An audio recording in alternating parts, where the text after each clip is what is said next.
Hello, what nuts, Humpty D's, and net front nuts. It is Tuesday, April 30th, U.S., and this is What Chaos, presented by Prize Picks. I'm DJ Bean. Pete Blackburn is sitting next to me, and Sean DePaz is also in here. Hi, Sean. Hi, boys. Hey. Just updating my little bingo card here because the road team has won the first 4 of a series. That's true, and it gave me bingo last night. So you are just lapping a two-time bingo champion. Wow. That is profile material. That is Threads profile material. This week has been good to me. I got road team wins first 4, goalie chased, and curse word on TV. So that concludes bingo for me for a second time. I'm going for a full board, I think, by the end of the first round. If you can fill out the full board, I don't know what prize there is or what you could get, but maybe we could get Prize Picks to throw you something in your account, because that is just as impressive as 10xing. Yeah, it is. It really is. You know what? Yeah, you know what? You're right. It is. I'm so good at this. Well, I'll tell you, I don't know that the Lightning are so good at this, because even though they played a pretty even series with the Panthers, I would say, out in 5 games, and we're left to wonder, should we just put like skirts on them out there? Oh, nice. What a cool take from Jon Cooper. Asking the tough questions. It was like so disheartening to see that hit the timeline last night, because I just knew that when you see something that like, oh fuck, this is going to be talked about for a day and a half, and like, I get it, and bad behavior grade from Jon Cooper going there. Like, you got to be smart enough, and I know he's upset. You got to be smart enough to know that like you can't make that kind of comment these days. There's going to be people taking it the wrong way, and it has bad energy to it, and it's stupid. But like, as soon as you see that hit the timeline, you're like, oh fuck. You know what? Let's be some libs about this. Sean, if you could play the video. So there were 2 goals disallowed in this 6-1 Game 5 loss, which I just said that the series is closer than a 5-game elimination. That game was closer than a 6-1. Yeah, they lost like 3 or 4-1, really. Yeah, it was 3-1 with 7 minutes left, and regardless of what the ESPN broadcast wanted to believe, that was still a game with 7 minutes left. What were they doing? They were eulogizing the Tampa Bay Lightning with 7 minutes left to go in an elimination game, which I get it. The Panthers were playing a better game. The Tampa was on the brink of elimination, but for a viewer, like, you want to feel like there's suspense. You want there to be drama. When the broadcast is eulogizing the Lightning in a 2-goal game, a game that could very well flip on its head. Look at what happened with the Vancouver Canucks a couple days ago. The game is not fucking over. So they did not stop talking about Steven Stamkos for about 10 calendar minutes. As Mike Felger would say, okay then, so what's on Netflix? I guess I shouldn't be watching this. So I can be done with this? I guess this is over then. Yeah. We shouldn't watch these. 2 goals were disallowed for the Lightning, and Jon Cooper, after the game, was upset about it. He said that he'd be complaining about this no matter what the outcome. Buddy, yeah, right. But he said a not amazing thing. Here we go. Is there net front battles aren't allowed anymore? And that's part of everybody's game. It's like the boxing out that goes there. It's like prison rules in the playoffs, but it's not prison rules for the goalie. Like, the second something happens, like, we might as well put skirts on them then, if that's how it's going to be. I mean, they have to battle through stuff too. And when the players are working so hard on both teams, and it's, like I said, it's a war down there, I think we're letting the goalies off the hook. And they've got way more pads on than everybody else does. So the egregious part, I couldn't see it. And so now we go into the third period, and this conversation is going down if we'd won 6-1. Definitely is going down. Yeah, if for they won sure. 6. He's keeping that energy. Guys. He just wants to talk about skirts regardless if his team wins or loses. Okay, so my stupid brain was like, I saw that and heard that and was like, there's no way he like said it in a might as well just put skirts on them kind of way, because it's like when Chris Broussard in 2024 said, is the man R word? And we're like, there's got to be, I heard all of that wrong. And I was trying to wrap my head around like, what else could this mean? It couldn't mean anything else. It couldn't mean anything else. He was saying, well, if we're not going to hit each other, let's just wear skirts out there. Cool take, man. I mean, like, yeah, I like I understand what he was getting at, but like, again, you got to know like where we are right now. You just can't you can't make that sort of reference to get your point across. And it would have worked if he said other things. If he didn't say skirt, that's what I'm saying. If he had said like tutu or something to suggest, or like anything that would suggest like a different type of thing. Like if he was saying, okay, like we might as well, like I said, tutus or whatever. We may as well be wearing bubble wrap. It's not no, I'm saying if he says something that suggests like a different activity or not being a contact sport by saying skirts, and I guess like he should have said street clothes. But he just chose too specific type of clothing. Yeah, like why do we even bother wearing goalie pads if you can't touch them? That's what he could have done. Skirt is one you stay away from. I will say, like, Jon Cooper has I like Jon Cooper, and I think that he's very thoughtful. He's a good quote all the time. But man, when things don't go his team's way, he has like such whiny energy to him. Big baby. And I don't know whether it's like his delivery. I don't know. I don't know if it's just kind of like the exasperated tone that he has, but he just comes off so fucking whiny. And that's coming from me, who during yesterday's game, the two disallowed goal calls, I think the first one was okay. The second one, I was totally against. I thought that the second disallowed goal was just a crazy call to go to the replay to see what happened. The spin off in front of the net, there's barely any contact. I thought Bobrovsky kind of sold it, dropped his stick. I didn't think that there was enough there to overturn that goal. I guess they didn't overturn it because they ruled it no goal on the ice. But I thought that goal should have counted, and that was a huge goal. Would have been a huge goal for the Lightning. I think he has every right to take issue with that call. But man, just the way that he went about it, whiny. Chat says Skirtis Joseph. That's the best one. And my biggest issue, and this gets a little close to hit chat, so I won't stay there too long, is this postseason there's been an awful lot of that guy sold a call. That guy sold it. He sold it. He dove a little bit. Is this everybody's first time watching hockey? You are supposed to sell it. You're supposed to sell penalties. You're supposed to draw penalties. If you get the other team to take a penalty, that is good for you. That is playing this team sport. Drives me crazy. More so than ever, I feel like we're getting man, he really sold that call. All right, so then it shouldn't have been a call? If he sold it, if he sold the call, you're still talking about the call existing. Ugh. Also, like, it's if you ain't cheating, you ain't trying. Like, if you ain't selling, you ain't trying. Also, bad behavior from a lot of Tampa Bay Lightning fans who are saying, "Oh, the league is scripted. It's scripted. The officials want the league wants Florida to get through. They want a Florida Bruins rematch." That's terrible behavior. It's a step above complaining about the officials. You can complain about the officials. It tends to be bad behavior. If it's loser behavior to complain about officiating unless it's really, really egregious. But to say that like the league is rigged against you is awful behavior. Shut the fuck up. I disagree. The league definitely the NHL for sure wants the Florida Panthers in that robust market to get in front of as many eyes as possible. Listen, we're not going into market talk.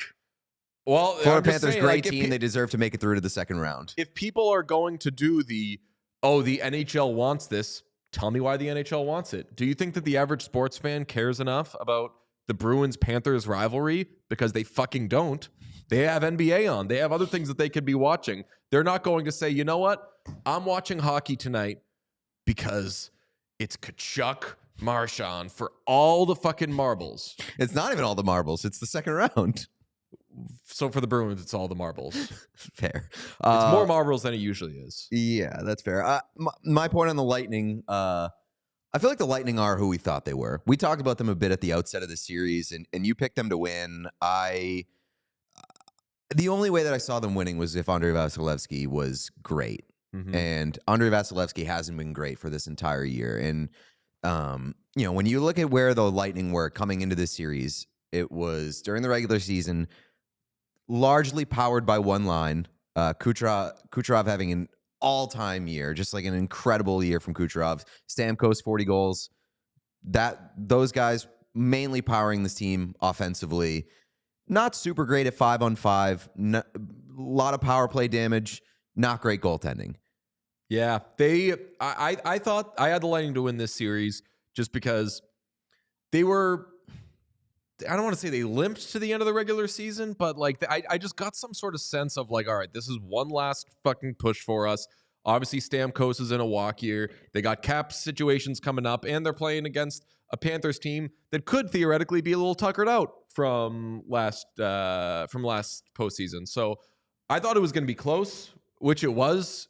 It was very close, not to go Rob Brindamore on everybody, but like by Corsi and everything, it was like dead even, 50-50. This was one of the closest series that's been played so far. So I'm not shocked that the Panthers won, because you go back to midway point of the season, I think we all expected the Panthers to come out of the East, but I had the Lightning here. I'm going to get proven wrong on a couple of these, though. I had the Jets beating the Avalanche as well. Yeah, this series ended up being kind of what I thought that the Oilers-Kings series would be, which is like a pretty even series by the metrics, but like a 5-game gentleman's sweep. That's not the case in the Oilers-Kings series. The Oilers are beating the shit out of the Kings. Rocks.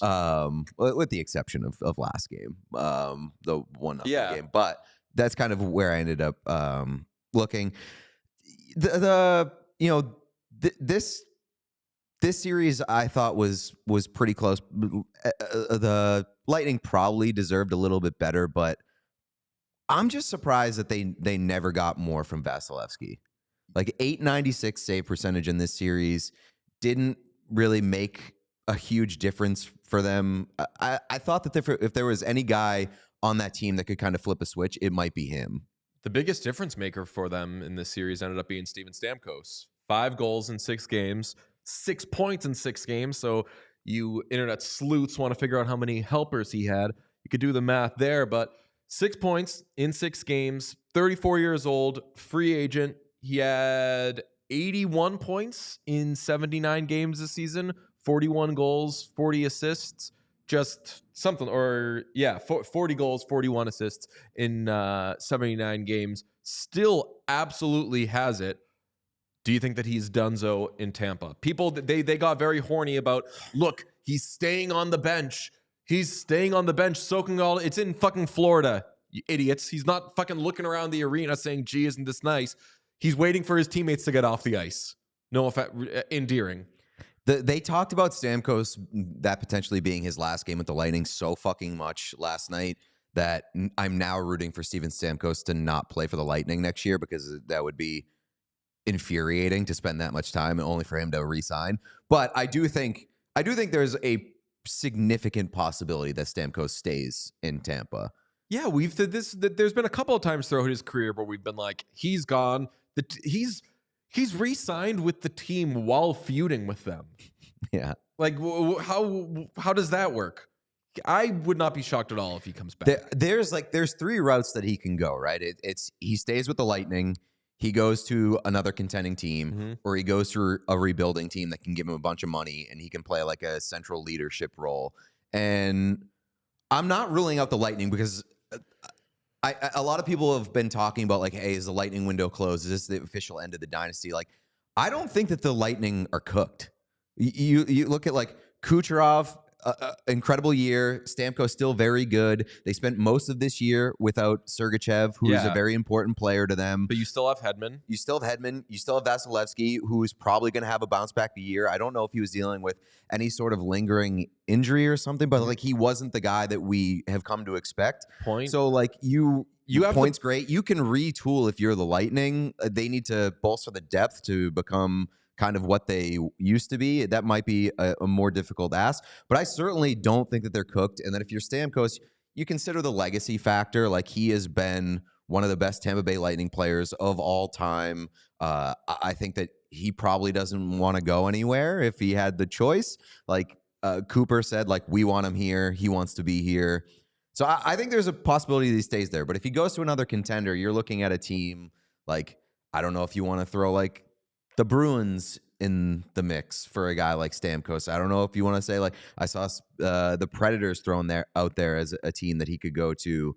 The Sabres we've talked about, like he could make a real difference there. You're not saying the one I want for him. Go on. Give me the Hawks, baby. That's not a contender. That's the third. Give me the Hawks. That's the third category. Like it is now. Going to the Blackhawks would make a ton of sense. Like leadership, scoring ability can kind of shepherd Bedard. Like they need good players. Another team that could be thrown into that category is the Anaheim Ducks. Like the Anaheim Ducks, I think they need more help on the back end than they do in the forward group. But like you're talking about a team with cap space, a team, Alex Killorn's there, knows that guy pretty well. And finishing out your career in California on the beach, not bad. The thing you said on the Lightning, I think folks need to realize, and maybe they do, the Lightning have the structure and the bones of a team that you can still plug people into, build around, and be an awesome team, more so than the Bruins do. And look what the Bruins have been able to do. They've been able to lose pieces like crazy. And what's their DNA? It's good goaltending, it's a couple of good defensemen, and it's a couple of good wingers. The Lightning have good goaltending, a couple of good defensemen, centers, an elite winger. Like that is a better starting point than what the Bruins have. And granted, the Bruins are doing it on better contracts, but absolutely, you could just follow the Bruins thing and just say, yeah, we've got some guys that are getting a little long in the tooth, but they all play the most important positions, and one of them is fucking Braden Point. So let's fucking go. They're not going anywhere. They're going to remain a playoff team, even if they lose Stamkos for, say, the next 3 years. You could take that to the bank. I mean, I'm not ready to say that they're absolutely going to be a playoff team. Like it depends on what happens. But like you're also talking about the Leafs could look a lot different next year. Like maybe we're not taking the Leafs super seriously in that division. So I think there's a lot in flux. I'm certainly not writing and signing their death certificate yet. The road team, as I mentioned, has won the first 4 games of Dallas VGK. The Stars got a Game 4 win in Vegas last night. Oi, oi, oi, oi, oi, oi, oi. And I don't even know where to go with this series. I thought it was going to be the best series, and we discussed this had the best chance of being a road team wins the first 4, but through 4 games, are you still on Dallas? Yep. You know why? Momentum? Not momentum. Just one guy. Wyatt Johnson? Nope. Jake Ottinger. Yeah. Jake Ottinger is back. He's back, baby. I'm still on the Stars. Like I told you, I think I said this. Like when they were down 2-0, I'm not abandoning belief in them. They're a very good hockey team who haven't seen their best. And if Ottinger is on top of his game, it's a very different hockey team. Wyatt Johnson looks very good. You made the point last night.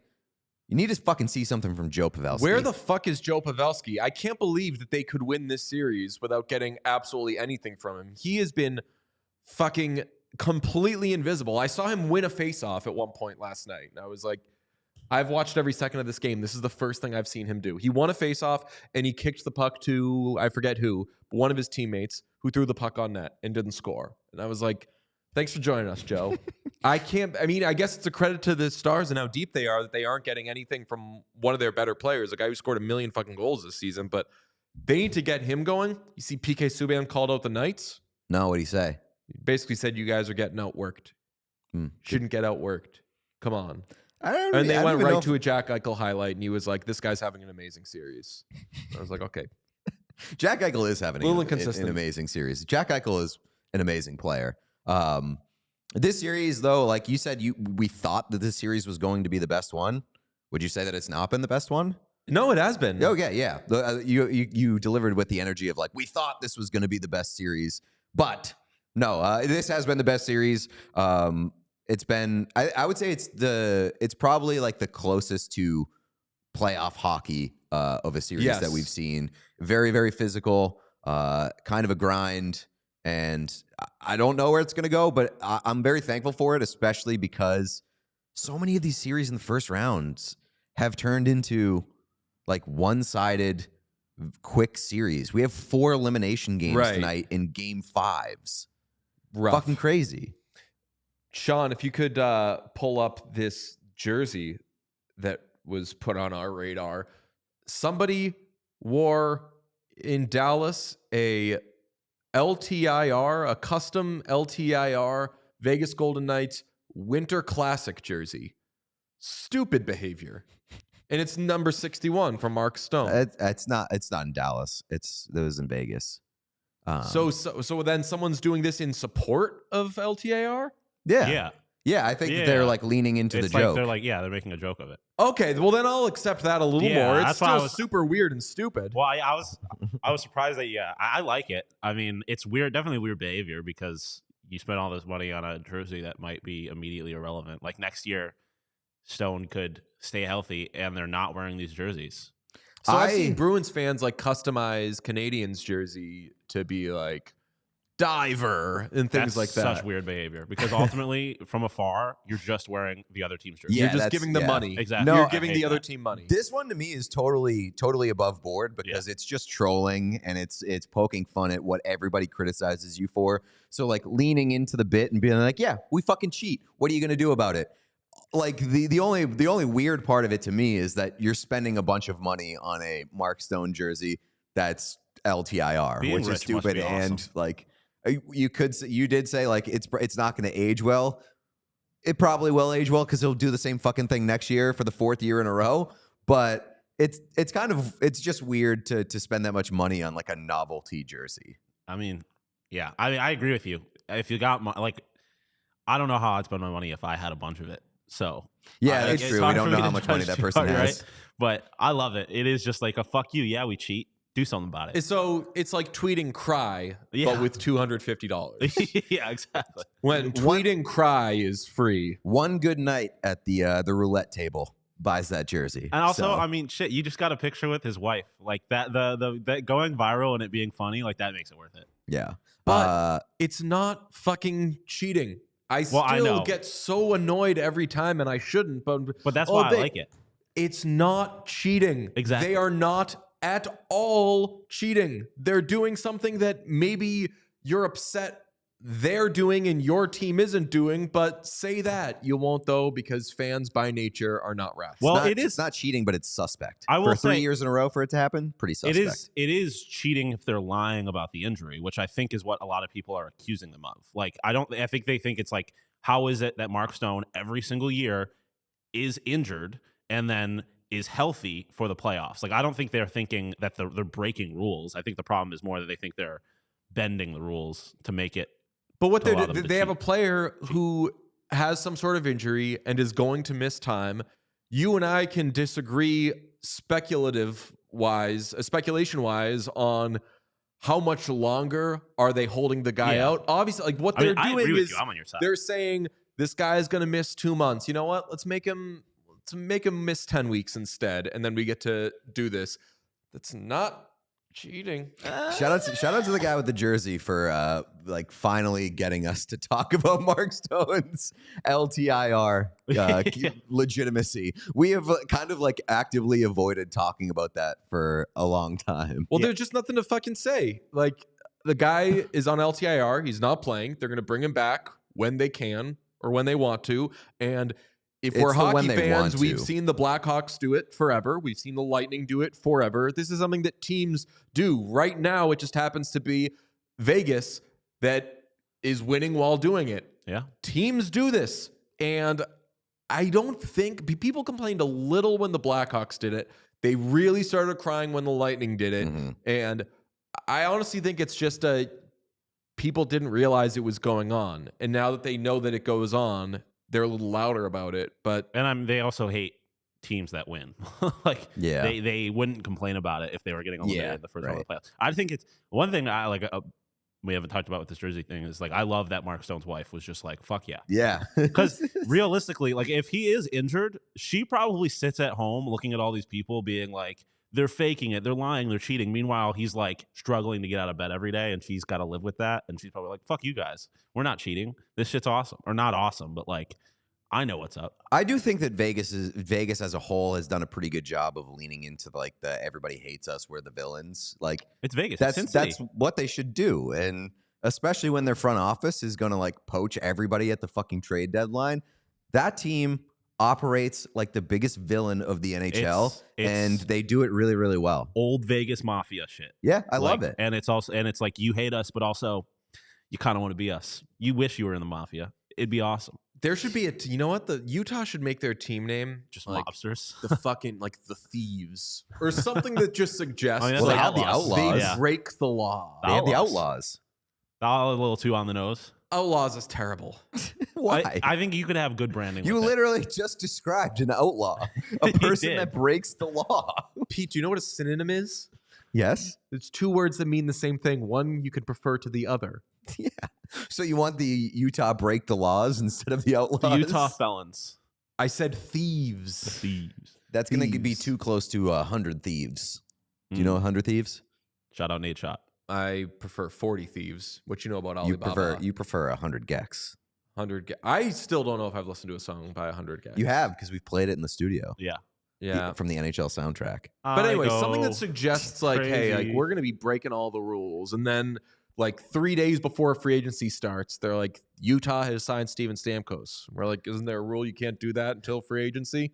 Don't worry about it. Oh, no, they got him. They should make it the Thieves, but then also be like the most honest franchise ever, and just be like, hey, self-reporting, we cheated here a little bit, just so you know, just so everyone knows. It's not thief behavior.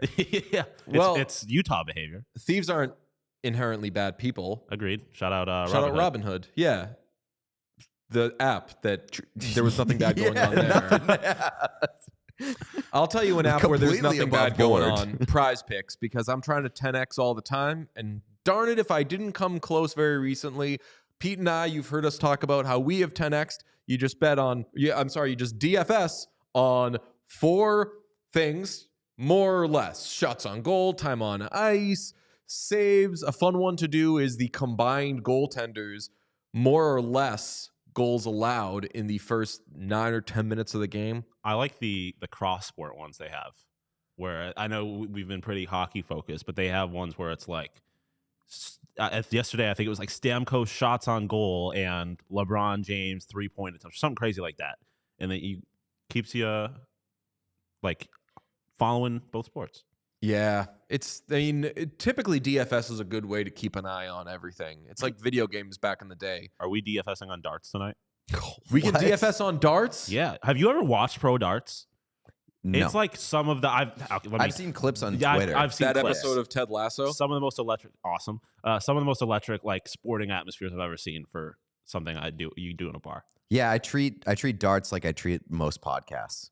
I don't watch, I don't listen, but sometimes I'll see a clip on Twitter. You can DFS on French basketball. French basketball? French basketball. I mean, that's what I'm saying, man. Like, whether it's Caitlin Clark, Connor McDavid, I don't think you can DFS on Caitlin Clark right now. Although I am seeing a lot of clips of her in practice, and she's like hitting threes, and everyone's like unreal. I mean, she's amazing in the games. I would think that she's sinking some threes in practice. You're making a face, Sean. Oh, I saw- There's something we have to talk about as soon as we get off of the DFS thing. I saw a Caitlin Clark nickname this morning that I fucking love more than anything, maybe more than any sports nickname that currently exists. Can you tell me what it is? I sure can. And Splashaway. Just because she's a woman who plays basketball? Pretty much, yeah. I mean, she's a like brunette woman. She's a skinny white woman Yeah. with long brown hair.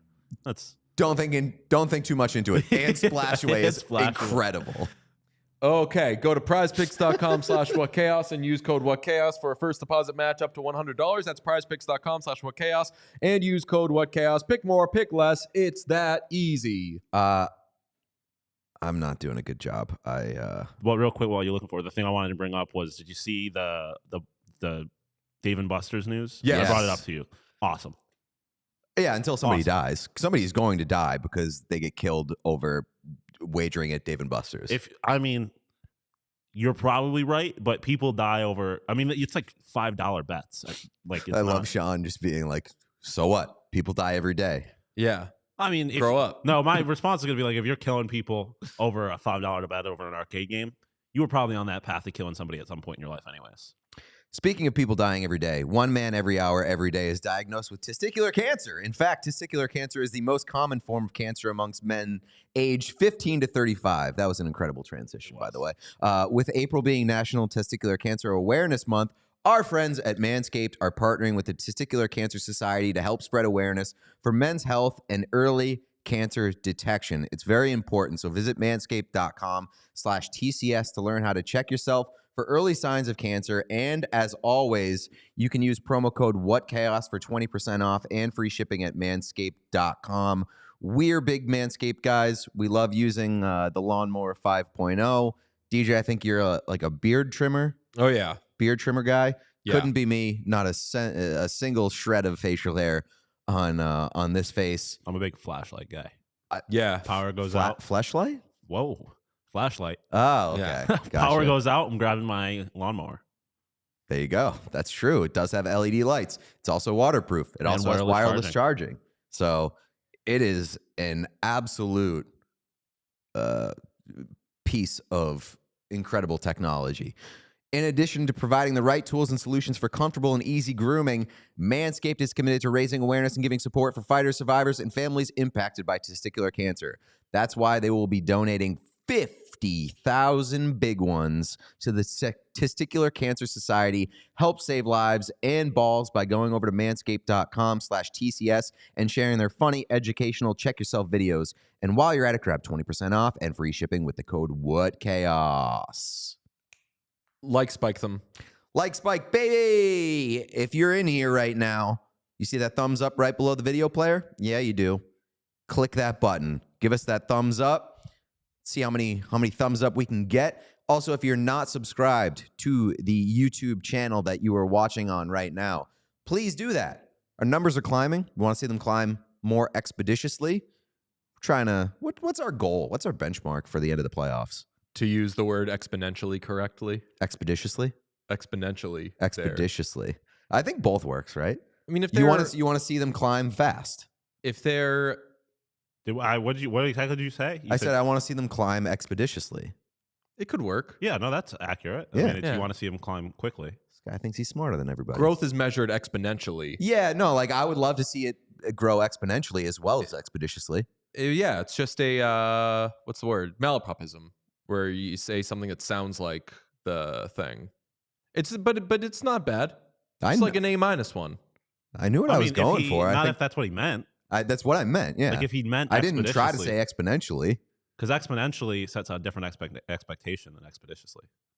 Because if you're saying exponentially, there's like math involved in that. It has to grow.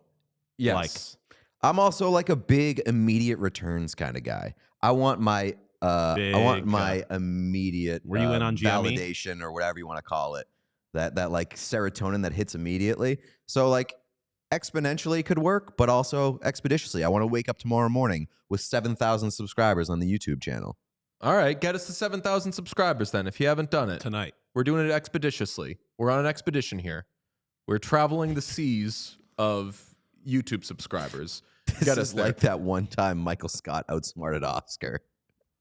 Am I Michael Scott in this situation? I have to be, right? Yeah. No, like I no, but you did. Like I have the self-awareness to know that I'm probably the dumbest person in this room.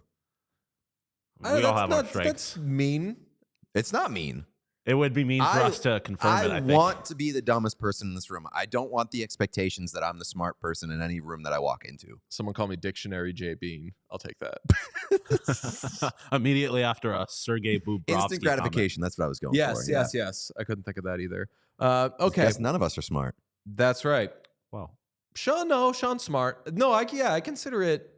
I don't like to do rankings and orderings and everything. rank us as but humans. I'd say just that smart, this different situation going on. And I'm not saying that either that Pete Like we and I have different aren't kinds smart. of smarts. Is that what you're like?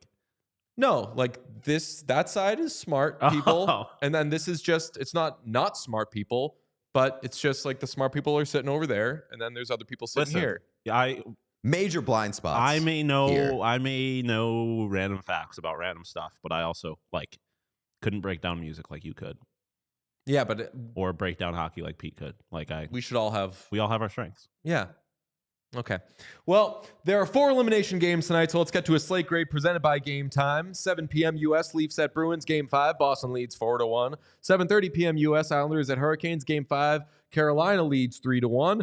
9:30 p.m. U.S. Avalanche at Jets, Game 5. Colorado leads 3-1. 10 p.m. U.S. Predators at Canucks, Game 5. The Canucks lead 3-1. I mean, 4 elimination games should get an A. Yeah, I'll give this an A, even though I'm not wild about a lot of these games. I'll give this an A, just because every game means a lot. And I think it's important to note that there's a very good chance that this is the last 4-game slate of the entire season.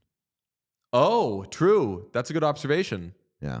Yeah, he is smart. Shut the fuck up, haters.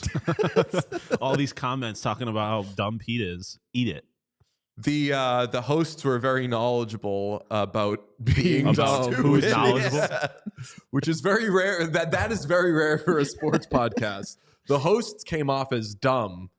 Very rare for a sports podcast. How many series end tonight, do you think? Both you guys. 2.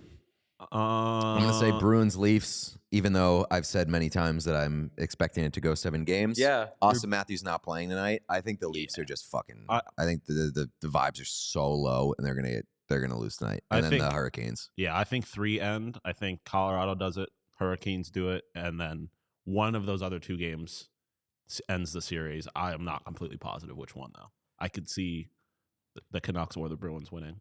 I don't think we're getting 4. I think the better question, and I'm going to steal this from you, which one of these series do you see has the most potential for a Game 7 forced? That's the next question I wrote down. Yeah, I know. I said I'm going to steal it from you. Oh, okay. First, let's figure out how many end tonight. I kind of with Sean, but that's a cop-out to say these two. But actually, you know what? I'll go against the grain, and I'll side with our friend Sean McIndoe from yesterday. I'll say that the Leafs somehow find a way to win a game tonight.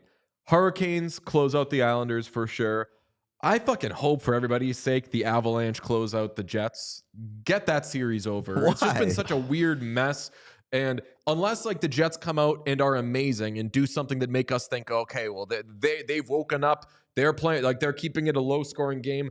I don't think that happens, so just fucking get that series out of my face. Here's my prediction. Connor Hellebuck has one hell of a night tonight, and the Winnipeg Jets stay alive. That's what I was going to say. Like, I know I said that series is going to end, but my answer to the which series could end up being 7 games is also that one. Like, if Connor Hellebuck shows up and it's Connor Hellebuck again, then that series could easily go 7.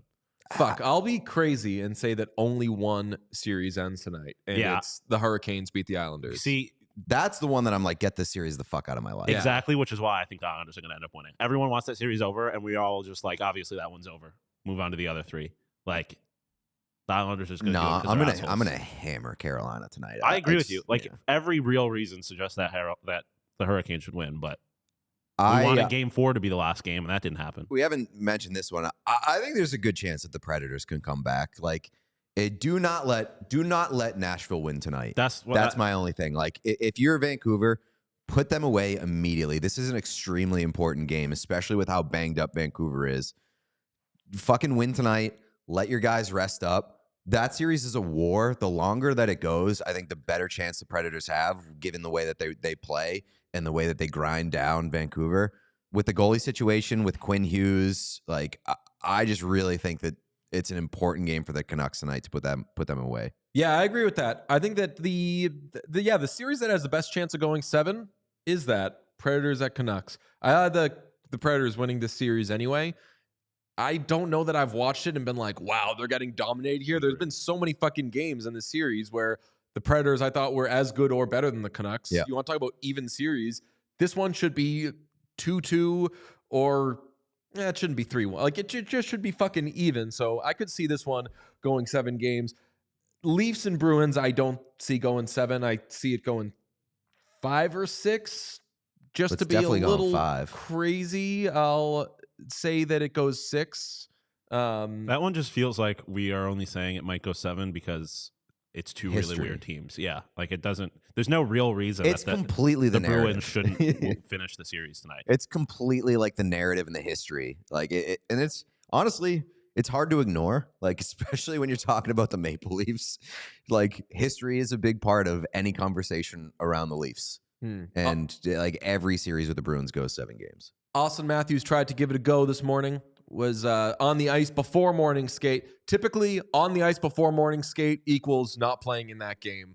It seems he was very briefly on the ice before morning skate and said, nope, better not. So it looks like he's out again tonight. And as I said, third period, best the Leafs have played in a while in this series. Best they've played since the third period of game 2.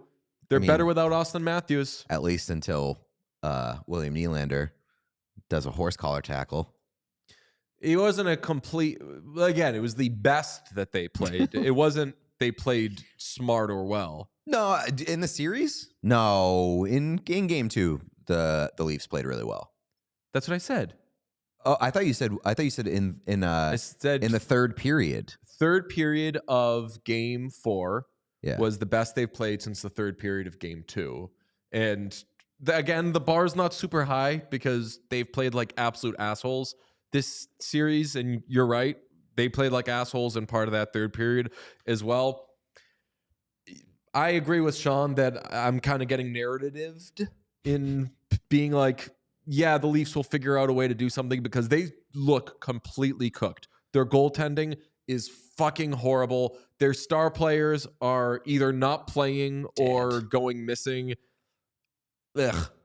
The Bruins should really fucking close it out tonight. Yeah, I would agree with that. The Matthews thing also is fascinating because, like, it's an illness, but it's like Sheldon Keefe said it's an illness like he's never seen before. And to suit up this morning, hit the ice for a few minutes, and then like immediately know that you can't go. Like what are we like? What kind of illness are we talking about? We're on big doctor's note hours, like doctor's note watching hours for like, you know, the exit interviews when you find out what everybody's dealing with. I'm totally fascinated by what's going on with Auston Matthews. Especially because, I mean, you said doctor's note. It's not, like physical injuries. It's like there are fucking sick guys. And the Leafs team doctor was the one who says he can't play in the third period of last game. And they also couldn't figure out, I think it's still fucking wild. They never figured out what was going on with William Nylander. And they were like, he's better now. Just get him out there. It's been like a week. Go. It's for the funny thing about Matthews too is just like like people joked about like the plague and stuff like that, but like also like realistically, like if it was COVID or the flu, like he wouldn't be playing. They wouldn't risk the rest of the team getting sick in the playoffs.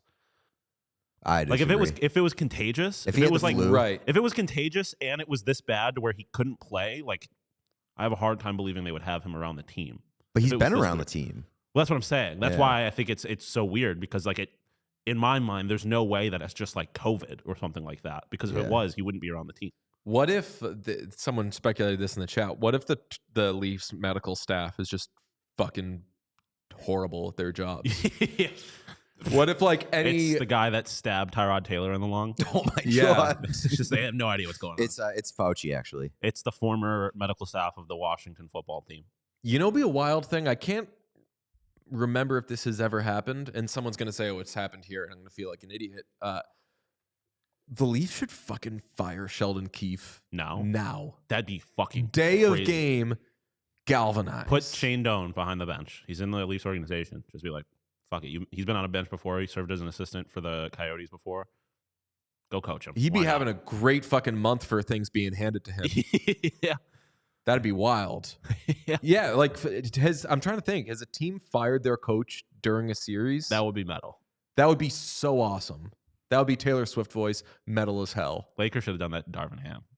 I know a lot of Lakers fans who are asking for that to be done with like Darvin it was. Ham. I feel like they were doing to Darvin Ham what they did to Stamkos, where they're like, it was the fourth quarter, and like, okay, his career is over. He'll never be in this city again. I do that more guarantee often. that's happened in soccer. Oh, I'm sure somewhere. Soccer loves sacking guys Yes. Yeah. more than anything. We don't Guys sack get enough. sacked all the time. We need more. I mean, this is the wrong year to say we don't sack enough. We don't use the term sacked, but like this year, a lot of sacking NHL guys sacked. Speaking of, We should sprinkle in some like sacked graphics Hell whenever yes. somebody. Well, they call him Dave Sack watch. Sackstall because Dave Hakstol was fired, and they just fucking sacked him right to his face, Is man to man, is personally. Sheldon Keefe on Lane Kiffin watch? Like, doesn't make it to the plane. ooh, Fired in Oh. Boston. So like that happens. Yeah. They get eliminated. He's like, oh yeah. Do they? It- But do they- they wait until Gerard- they make it back to Toronto, or they're just like enjoy?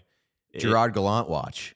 Yeah. Do you remember that when Gerard Gallant was fired and they just sent him packing and put him in a cab, and those pictures of him getting in the yellow cab with all his bags. oh yeah, At least you're in Boston. Like, imagine if like, and it's not gonna happen. But imagine if like Bednar just like they were shit in the bed, and they're like, okay, game like you're in Winnipeg. You're not getting on this plane, buddy. Figure it out. The funny thing is, I want to say that Gallant, when he was fired, was in Winnipeg. The tough part is like there's like immigration issues with leaving correct. Sheldon Keefe in Boston. They kind of have to bring him back, or at least get him a ticket back.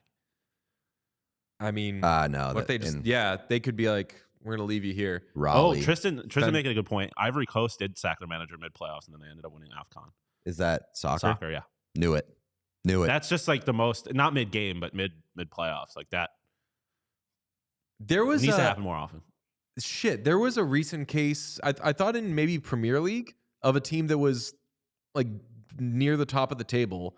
Not maybe it wasn't Premier League, but like a team that was doing really really well just fired the coach and GM and was like, we don't like these guys. We're fine though. I don't know. You know it's better than what you're talking about. What? Firing a guy mid game. In like after the second intermission, Well- Sheldon Keefe does not return to the bench. Yeah, that's what I was gonna say. That A little shit would fucking rule. Rest in Sheldon peace, Keefe Vontae not Davis. seen on the bench. Yes, like that. We didn't talk about that. They did that last night on the broadcast with McCann, where they were like, McCann not on the bench, and they were a couple seconds later they were like, oh, I think we were wrong. He's on the ice.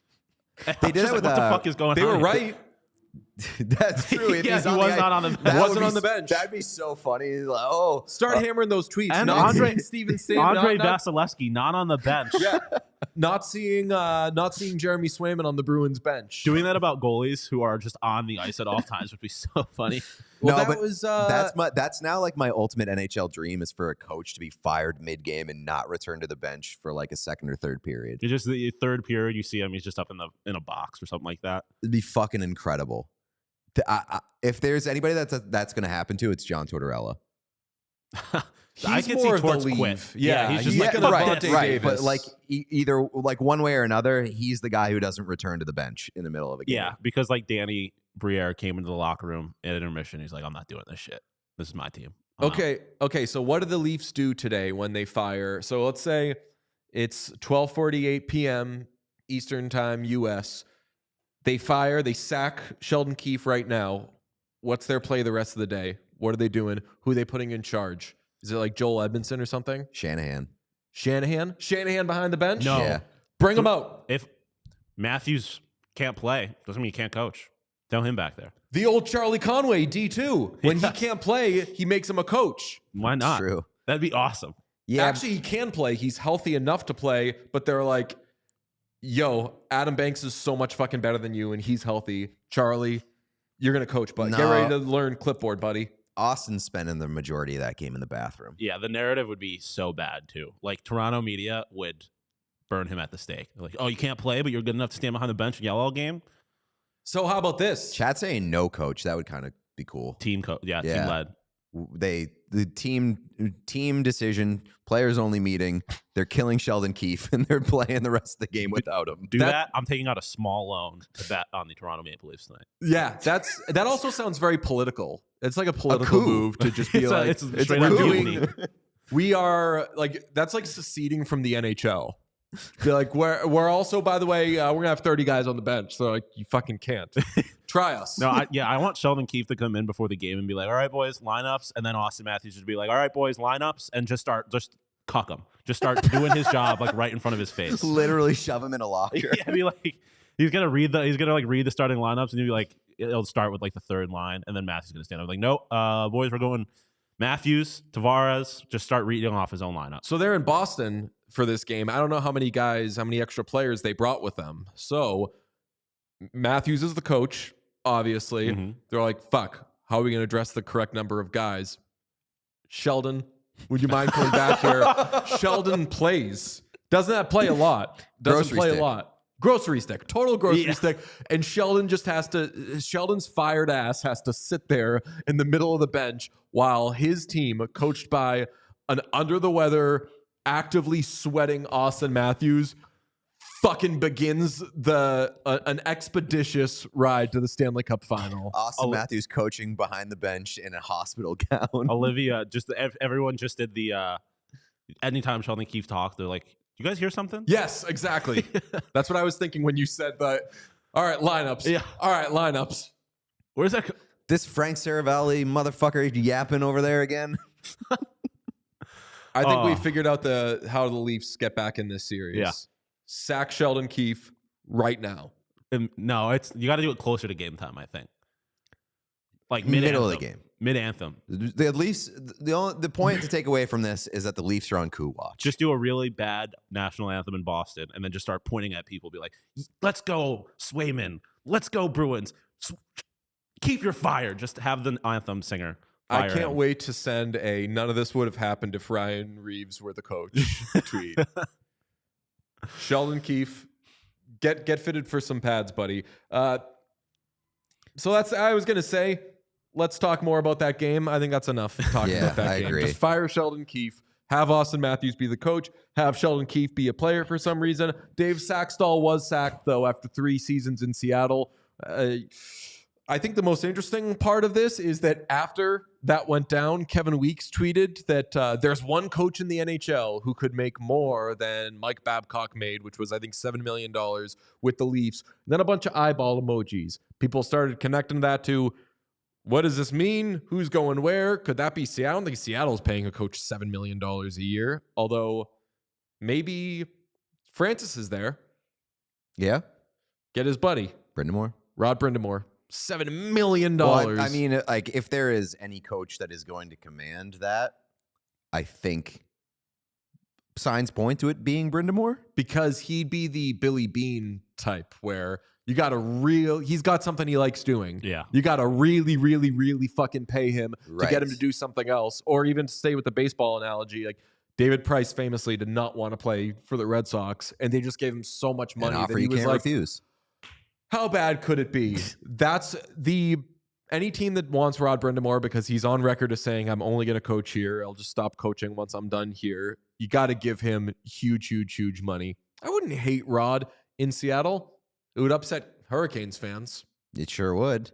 I don't know. Like the more interesting thing for me with the Hakstol firing was the timing of it. And then Emily Kaplan last night reported that his firing came after and most likely because a bunch of Kraken players said that, listen, if this guy's here next year, don't want to play for him. I don't want to be here, which kind of crazy. It's becoming a bit of a thing in the NHL, which I like all players' voices being heard. But I feel like Bruce Cassidy lost his fucking job in Boston because players did that same thing. Bruce Cassidy's an awesome coach. It worked out for the Bruins, I guess, kind of, not really. They moved on to another good coach and had a very successful season. But for the players don't like the coach, get rid of him, that works out, a lot of teams are like losing good coaches. I don't think that Dave Hakstol is the best coach in the league. I think that he's kind of replacement level anyway. I don't love, though. I just think it's kind of a slippery slope. Well, my question here is, and I agree with you, like, I'm not dying on the hill for Dave Hakstol. I don't think he's an amazing coach, but who on the Seattle Kraken roster has enough? Adam Larson. Who on the Seattle Kraken roster has enough pull and like enough legitimacy to be like, I'm determining the coach? Adam Larson. His fingerprints are all over this, I think. That's you can stand on that business, but I'm not really. You know how outspoken Adam Larson is? I think that he got in there and he was like, he says the trade is 1-for-1. It's me or him. not that bad a trade. People forget. Not that bad a trade. Big, stupid overreaction because we're a bunch of crybabies on Twitter. Do you is that a Berube spot, Seattle? I'd like Berube in Seattle. Yeah. And I think that he probably looks at that and he's like, that's like a borderline playoff team. I can go there. I can do some damage with. I can work with that. That's like that team has Berube DNA. Like they're at their best, they're a hard forechecking 200-foot team. I could see that. I think that I honestly though I think that he can land in a better spot like Jersey. I keep going back to New Jersey for Berube. Yeah, Sean, do you like that the Sabres were able to scoop up Lindy before anybody else could get him? Well, I mean, before the market got reset, before anybody apparently. else could get him, did anybody else want him? No, I mean, yeah, no one else wanted him. I mean, I guess it's like I said, I guess it's good they paid him before the coaching market got reset. But no, only thing I care about coaching wise is Sheldon Keefe getting fired and then hired as an assistant for the Buffalo Sabres. So when the Sabres win a playoff series, they can rub it right in the face of Toronto Maple Leafs fans. You don't want Sheldon I don't Keefe? actually, for no real hockey reasons. Just straight up, like if they were to succeed with him as an assistant, it would be hilarious because Toronto would lose their mind. If you Sheldon Keefe and They- Lindy Toronto Ruff, would I lose would their withdraw the Sabres make the playoffs next year. That's That just would- too weird. I mean, Not that Sheldon Keefe's the worst coach in the world, but just like No, I Sheldon agree Keefe with you. needs to go to like Ibiza for a second. Yeah, or like the Yeah, Coach or Junior. something like Galveston. that. Yeah. Galveston. He sent his ass to Galveston. You are the head coach of the San Antonio Stars Sheldon Keefe, you or are the Texas Stars. a Texas star. Get ready to learn Galveston, buddy. Get ready to learn Phoenix Roadrunners. Is it Tucson? It is, but they're supposed moving- to get moved up to Phoenix and play in Mullet. Lastly, In theory. we've got a merch. Wait a second. Phoenix is Or Tempe. Tempe. Yeah, Yeah. that's what I was going to It's say. all- How are they going to be the Phoenix Roadrunners? I don't know. They'll probably playing be in the Tempe. They'll probably be the Arizona Roadrunners, Okay. I guess. But Lastly, we've got a merch development because more and more we are seeing team stores customize hats. It looks like they've got one of those machines they've got at Lids where on the side they put player names and maybe a fun little doodle. That's the Rangers right there. You Mhm. could see Bread for Artemi Panarin. You got Mika. You got Rempe for some reason. They've got all the fixins. The Oilers have this amazing Stuart Skinner hat. I forget who tweeted that. I stole it from somebody on Twitter, but I follow you, whoever it is, so I'm sorry. I love that Stuart Skinner hat, but just generally, what do we think about these, let's be real, not amazing looking hats? Disagree. Really? I think Yeah. I think it's like a little mall kiosk. they don't look good. Yeah, Yeah. it is very like tourist trappy. My biggest takeaway from all this was the Oilers selling Stu jerseys. So that's cool. That's awesome. That is very cool. The mustache, I don't know. Is his mustache that blonde? That's my No. other thing. It That should is be- an inaccurate representation of Stu Skinner's mustache. yeah. I love these hats. Like I want the Panarin one so fucking bad, but I won't buy any New York Rangers gear just Mhm. out of personal principle. Yeah, no, I'm a huge fan of these hats. I really like player specific merch, and I feel like where we are right now, it's a kind of a great time to be alive for player merch that's not jerseys or jerseys. Yeah, I agree with that. I have the Marian Hossa hat that's just 81. And I think on the side there's like a Hawks logo or something like that. I like shit like that. Mhm. I can get into that. And I do think that it is a little more common than not. Like when I was a kid, I had like a PJ Stock t-shirt of him waving. But I don't think that like 2 years ago, were you seeing somebody with like a Brad Marchand shirt? It just wasn't really happening. I think that we're getting closer to it being back, though. Well, and I like that. It's you a would little campy. You would see like bootleg or like merchandising companies make shirts for players and stuff like that.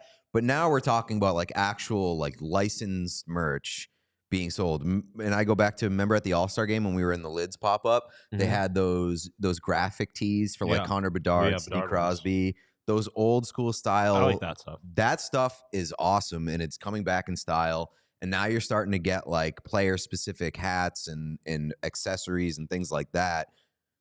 I think the market's picking up for that stuff. Sean, I believe we both got that Connor Bedard shirt at Lids. May I ask you a personal question? If it's about how terrible it fits, awful. It fits. It's so fucking bad. I watched it once. It's so bad. I can't. Like, I literally can't. I'll never wear the shirt out. I will never wear it again. It's so sad. Yeah, because it's an awesome shirt. It fits terribly. We like bought. In both what way? The sleeves are like too short, and I don't know how to explain it. It's just like, it's definitely not an extra large. I'll say that. We both bought them in extra large. I think I bought a 2X actually because they were too big. They're supposed to be too big.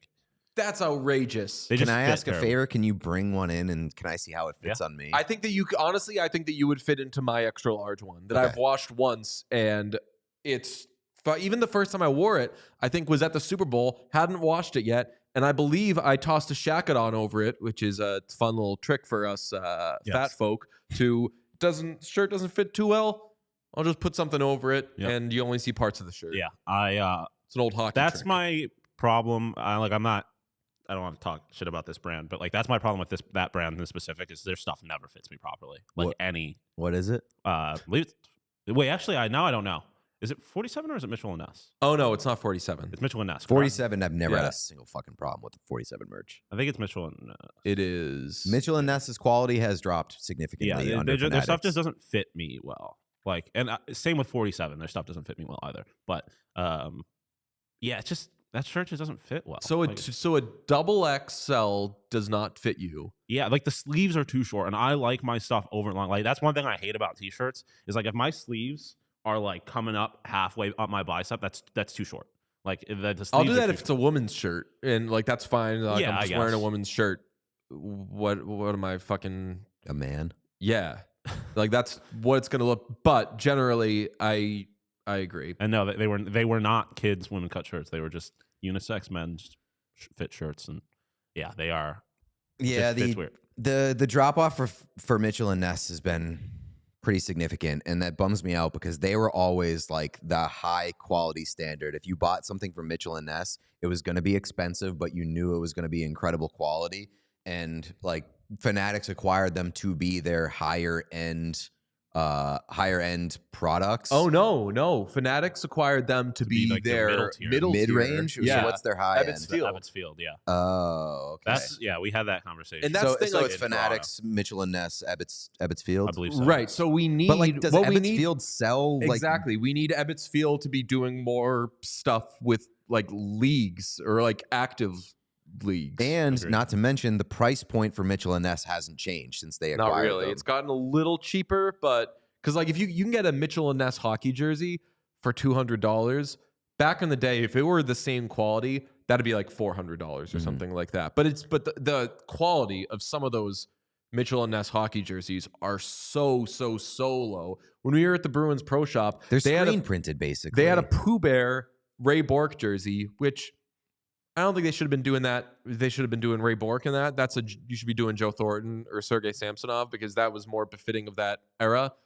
But the quality is so bad that I'm like, I don't even want to buy a fucking Pooh Bear thing. Crazy behavior. Well, at least we have our player-specific hats that we can get. I don't like, by the way. I don't like how they look. I just don't think they're very fashionable. I posted a picture of me yesterday from the show. I was wearing a Stu shirt.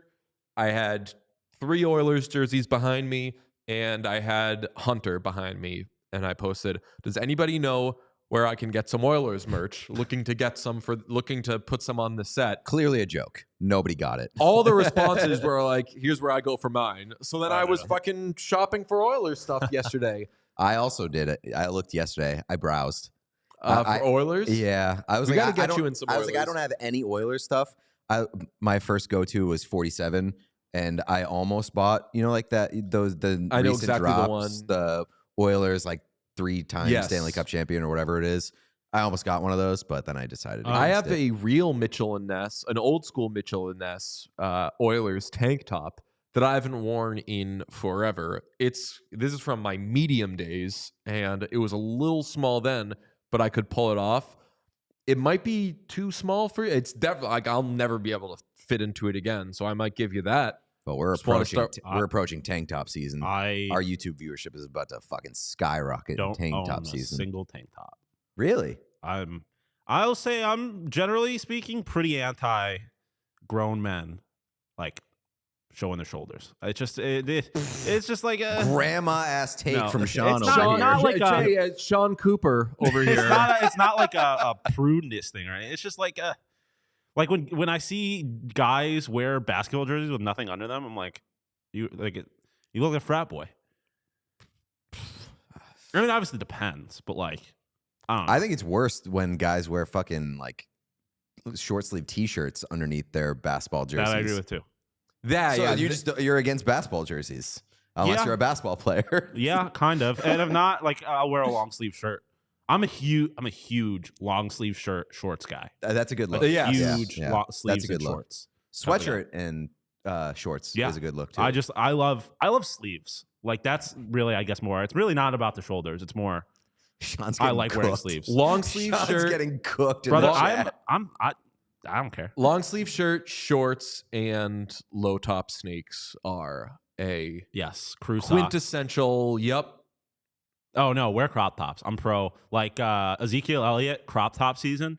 I could do that. Oh, yeah. So there for it. But he's got sleeves on. They're making more cropped stuff the other day. Do you guys follow Tan France? Nope. I do know who that is. Do you know who he is? Yeah, it's the French tuck. What is he, Pete? He's who? Gay. He's. I don't know what's happening. I was just gonna say Isn't that the guy from Queer Eye for the Straight Guy? I was gonna say he was Queer a Eye? television personality. Pete goes right to his personal life, but interesting. He's literally, is it a Queer Eye guy? He's literally on Queer Eye. He's on a show called Queer Eye. Yeah, I didn't. I know. Then you're right, Pete. You're fine. I didn't know what anybody was saying. I'm allowed, and I'm correct. He had an outfit the other day that was like super. It was like a blazer that was just like outrageously cropped, and I was like, "That's fucking cool." Hell yeah. I'm pro midriff, anti shoulder. Also, while you're talking about the jerseys, you see the MLB. Yeah. They said, wow, I just committed fixing. my cardinal sin. I called it the MLB. Mm-hmm. The MLB. Major League Baseball. The Major League Baseball Players Association, though, was like, this isn't Fanatics' fault. It's all Nike. Because, interestingly, the MLBPA invests in Fanatics. And so they were very particular about being like, this isn't Fanatics' fault, it's Nike. But they're changing them. I appreciate that. Somebody said they need a shorts inseam preference.